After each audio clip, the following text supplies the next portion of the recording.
தமிழுக்கு நிகர் தமிழே, தமிழனுக்கு நிகர் எவரே. 2 அடியில் நம்மால் எதுவும் செய்ய இயலாது என்று எண்ணும் மனிதனிடத்தில் 2 அடி குரலில் எதையும் நம்மால் செய்ய முடியும் என நம்பிக்கையை ஊக்குவித்தது திருக்குறள்.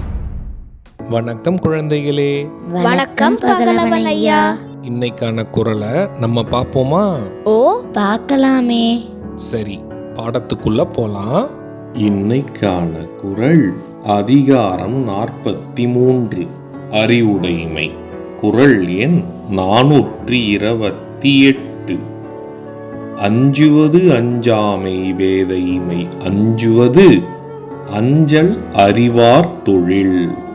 ஐயா, நீங்க சொன்ன இந்த குறளோட பொருள் என்ன? இதுக்கான பொருள், அஞ்ச வேண்டியவற்றை கண்டு அஞ்சாமல் இருப்பது அறிவில்லாதவர் செய்கையாகும்.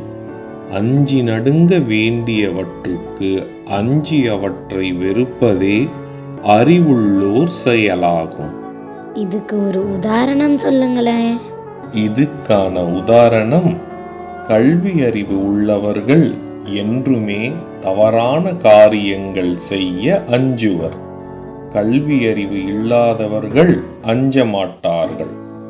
என்றுமே தண்டனை கிடைக்கக்கூடிய செயலை செய்ய அஞ்சி செய்யாமல் இருப்பதே அறிவின் சிறப்பு ஆகும்.